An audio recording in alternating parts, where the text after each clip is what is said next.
असदुद्दीन ओवैसी क्या कहते हैं, साथ में सुनिए। मेरी जुबान इतना बोल सकती है इनके बारे में अगर इलेक्शन कोड नहीं होता। डॉक्टर सुधांशु त्रिवेदी जी प्लीज ध्यान से सुनिए।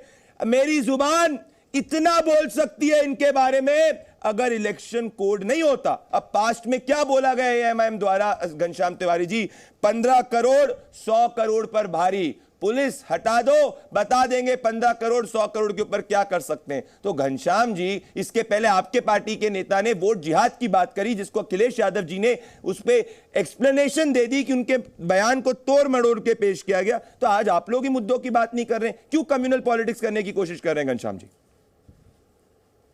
घनश्याम जी, फिर सुधांशु जी, फिर उदय जी आ रहे हैं। ऑन द रिकॉर्ड मैं आपके दर्शकों को बताना चाहता हूं कि मैंने देश की तमाम मीडिया से ये निवेदन किया है और ऑन रिकॉर्ड फिर से निवेदन कर रहा हूं कि अगर हिंदू मुसलमान नफरत और जहर की बहस करनी है तो आप बेहिचक असदुद्दीन ओवैसी को बुलाइए, सुधांशु जी को बुलाइए, भारतीय जनता पार्टी के नेताओं को बुलाइए और दिन भर बहस कीजिए। मैं उस बहस में नहीं आना चाहता, क्योंकि उत्तर प्रदेश का बच्चा बच्चा और देश का बच्चा बच्चा जिस चीज पे बहस चाह रहा है वो है बेरोजगारी। जहां देश का प्रधानमंत्री प्रतिदिन मंच से खड़े होकर के घिनौना प्रोपेगेंडा रच रहा है, जहां देश का प्रधानमंत्री प्रतिदिन मंच से खड़े होकर के हेट स्पीच दे रहा है, इलेक्शन कमीशन गूंगा बहरा बैठा हुआ है, वहां पर मैं उस बहस में प्रधानमंत्री जी की गिरी हुई जो छवि है उसको और गिराना नहीं चाहता, उनको कोट करके। मैं तो सिर्फ आपके मंच से ये कहना चाहता हूं जितना कम समय आप मुझे दें मैं उसका भी सम्मान करूंगा।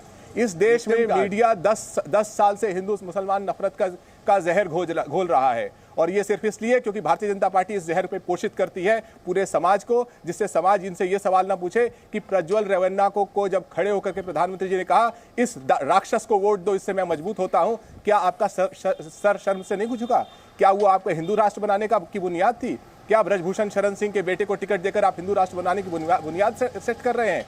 क्या पवन सिंह, मनोज तिवारी, रवि किशन निरहुआ को टिकट देकर के जिन सांसद के वीडियो वायरल हुए महिलाओं के खिलाफ, क्या आप हिंदू मुसलमान की राजनीति कर रहे थे? नहीं।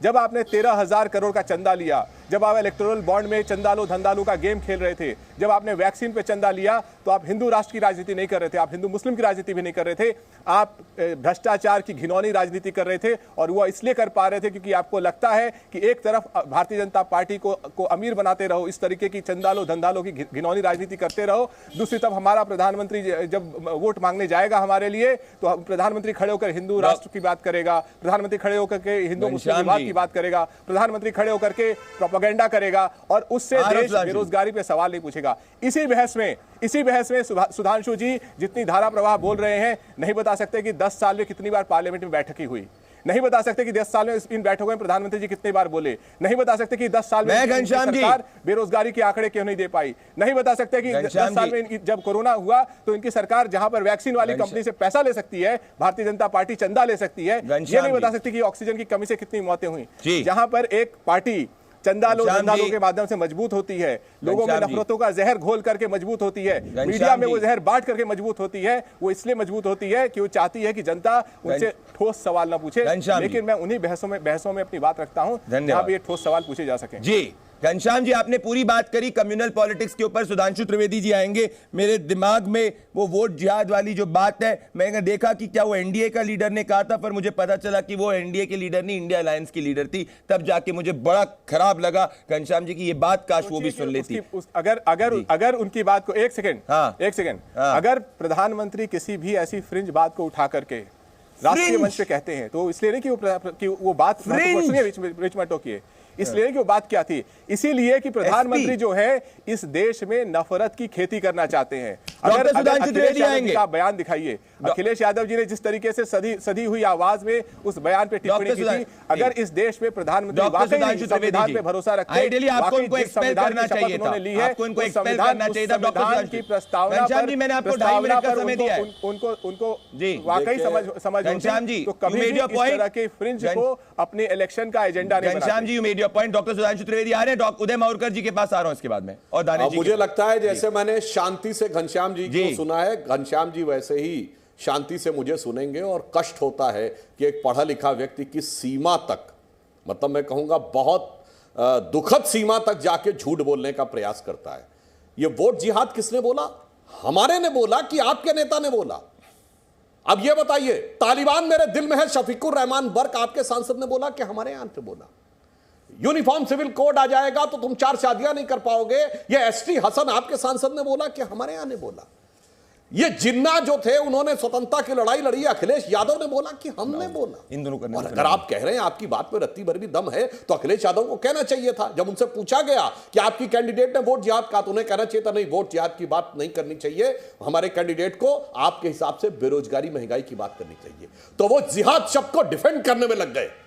जब उनसे पूछा गया शफीकुर रहमान बर्क ने क्यों कहा तालिबान मेरे दिल में है, तो कहने लगे बुजुर्ग आदमी है, उनके खिलाफ नहीं बोलना चाहिए, शर्म आपको आनी चाहिए। और उसके बाद जब एसटी हसन से पूछा गया 4 शादियों की बात, तो कहते हैं मीडिया उनके मुंह में जाकर माइक लगा देता है तो कुछ ना कुछ बोल देते हैं। साहब, इतना शर्मसार करने वाले बयान आपकी पार्टी के लोग देते हैं और उसके बाद आप कहते हैं कि किसने क्या बोला और क्या बोला। सब हमेशा हिंदू मुसलमान का मुद्दा लेके आते हैं। और आपके मरहूम नेता मुलायम सिंह जी तो यहां तक बोले थे कि मैं हिंदुओं के लिए, मुसलमानों के लिए इससे ज्यादा क्या कर सकता था कि मैंने 16 हिंदू मरवा दिए थे अयोध्या में। मरवा दिए शब्द था, यह नहीं था कि फायरिंग में डेथ हो गई वगैरह वगैरह। 40 भी मर जाते तो गम नहीं था, हकीकत में तो सैकड़ों मारे गए थे। और उसके बाद देखिए उदारता कि उसके बाद भी राम मंदिर में अखिलेश जी को निमंत्रण दिया गया और नहीं गए थे। अब आइए मुद्दे की बात, आपने बहुत अच्छी बात कही है। अगर आप रोजगारी और बेरोजगारी के मुद्दे की बात कहते हैं तो बेरोजगारी का आंकड़ा कौन देता है? पीरियोडिक लेबर रिसर्च सर्वे देता है ना। तो पिछले वर्ष 1,62,00,000 इंप्लॉई प्रोविडेंट फंड अकाउंट शुरू हुए हैं, कर्मचारी भविष्य निधि खाते। तो कोई ना कोई तो कर्मचारी बना है ना, जिसने अपना पैसा भी जमा किया और उसके बाद उसके ऊपर ही पैसा जमा किया गया। और आप तो पढ़े लिखे हैं, आप तो इन लोगों की तरह आए बाएं साएं नहीं बोल सकते। तो आप ये बताइए बेरोजगारी की दर कितनी है? 3%। चुनौती से कहता हूं विपक्ष के शासनकाल के कोई 3 वर्ष बता के जाए जब 3% से कम बेरोजगारी की दर रही हो। महंगाई की दर है 5%। चुनौती से कहता हूं कोई 5 साल बता के जाइएगा जहां महंगाई की दर 5% से कम रही हो। मुद्दों पे बात करने की किसी की हैसियत नहीं है। और रेवन्ना की बात तो मैं कहना चाहता हूं, सरकार किसकी थी? कर्नाटक में कांग्रेस की सरकार, कोई कार्रवाई नहीं की, उसको जाने दिया। क्यों? राजनीति करनी थी। ईमानदारी होती तो। और इन्होंने कितनी हास्यास्पद बात कही कि कितने लोग ऑक्सीजन से डेथ हुई वो नहीं बता पाए। सुनिए घनश्याम जी, डेथ सर्टिफिकेट कौन देता है जिसमें कॉज ऑफ डेथ लिखा रहता है? अस्पताल देता है। और हेल्थ क्या स्टेट सब्जेक्ट? जिन राज्यों में सबसे ज्यादा कोरोना से मौतें हुई वो थे दिल्ली, पंजाब, महाराष्ट्र और केरल। घनश्याम जी, चुनौती देकर आपसे कहता हूं वहां की सरकारों का एक उदाहरण बताइए जिसमें उन्होंने लिख के दिया हो कि डेथ जो हुई है वो ऑक्सीजन की कमी से हुई। जो राज्य सरकार देगी वो केंद्र में पढ़ना पड़ेगा। आपके जैसा पढ़ा लिखा व्यक्ति कभी सीमा तक निर्लज्जता के साथ जाके झूठ बोलता है तो यह अनुचित लगता है। अन्यथा मैंने चुनौती दी है, राज्य सरकार लिखा हो तो ऑक्सीजन की कमी से हुई, फिर आके केंद्र सरकार को। घनश्याम जी अपने स्टेटमेंट्स वापस लेंगे आप? तथ्यों के आधार पर सुधांशु त्रिवेदी ने आपको कह दिया 30-20 सेकंड दूंगा। घनश्याम जी, मुझे उदय जी के पास आना है और मेरे को बाकी के पास आना है 20 सेकंड। घनश्याम तिवारी, देश की जनता देख रही है, पूरा उत्तर प्रदेश देख रहा है कि क्या आप जो है अपने स्टेटमेंट्स को वापस लेंगे, क्योंकि सुधांशु त्रिवेदी का एक भी तथ्य इस वक्त झूठ नहीं दिख रहा है। प्रदीप जी, मैं उत्तर प्रदेश के दर्शक जो आपका ये शो देख रहे हैं 20 second Ghanshyam ji, I will come in 20, उसको फिर से प्रस्तुत करता हूं। सुधांशु जी ने कहा कि कोरोना से सबसे ज्यादा मृत्यु दिल्ली में हुई। उत्तर प्रदेश में लाशें गंगा में तैरती नजर आई। लेकिन उत्तर प्रदेश के लोगों ने जो अपनों को खोया, जितने शिक्षकों को खोया जो चुनाव कराने गए थे, उसके बावजूद अगर वहां के सांसद आंख मूंद करके बोले क्योंकि उनके पास आंकड़े नहीं है, इसीलिए वो बताना चाहते हैं। बीच टोक नहीं रहा था, रुकिए एक सेकंड।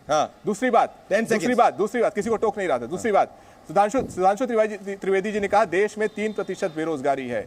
अगर इस आपके दर्शक कोई भी मानता हो कि इस देश में 100 में से केवल 3 लोग बेरोजगार हैं, सोचिए भारतीय जनता पार्टी के इतने शिक्षक प्रखर, देश के सबसे अच्छे प्रवक्ता, ठीक है, मैं बस समय वो कह रहे हैं मेरे को डिबेट खोलनी है, 20 सेकंड रिबटल। और तीसरी और अंतिम बात, कहते हैं कि महंगाई की दर चिंताजनक नहीं है। अब आप अपने घर का 5% बोला था। जब आप 1000 रुपए का सिलेंडर खरीदने जाएंगे, 100 रुपए का पेट्रोल देंगे, उदय मावकर जी आ रहा हूं, उदय मावकर जी दानी जी आ रहा हूं, और उसके बाद मोदी जी 20 सेकंड रिबटल, तो आपको समझ में आएगा कि महंगाई की दर चिंताजनक है कि नहीं है। 20 सेकंड एग्जैक्ट 20 सेकंड।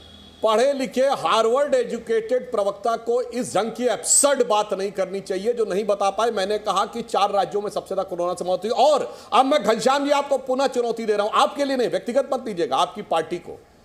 सारे दर्शकों से कहता हूं जाके चेक करिए, जनवरी 2014 में सिलेंडर गैस का 1241 रुपए का था, आज 1000 रुपए का है। हम 250 कम किए हैं। और आइए पेट्रोल के दाम पर चुनौती देता हूं। जब हमारी सरकार हटी 2004 में 32 रुपए लीटर था, जब हमारी सरकार आई तो 69 लीटर था 2014 में। आपने 220% बढ़ाया, आज 67 रुपए से 97 रुपए है, 60% पेट्रोल बढ़ा है। क्योंकि अब आप पढ़े लिखे हो, ये तो नहीं कह सकते कि नहीं बढ़े।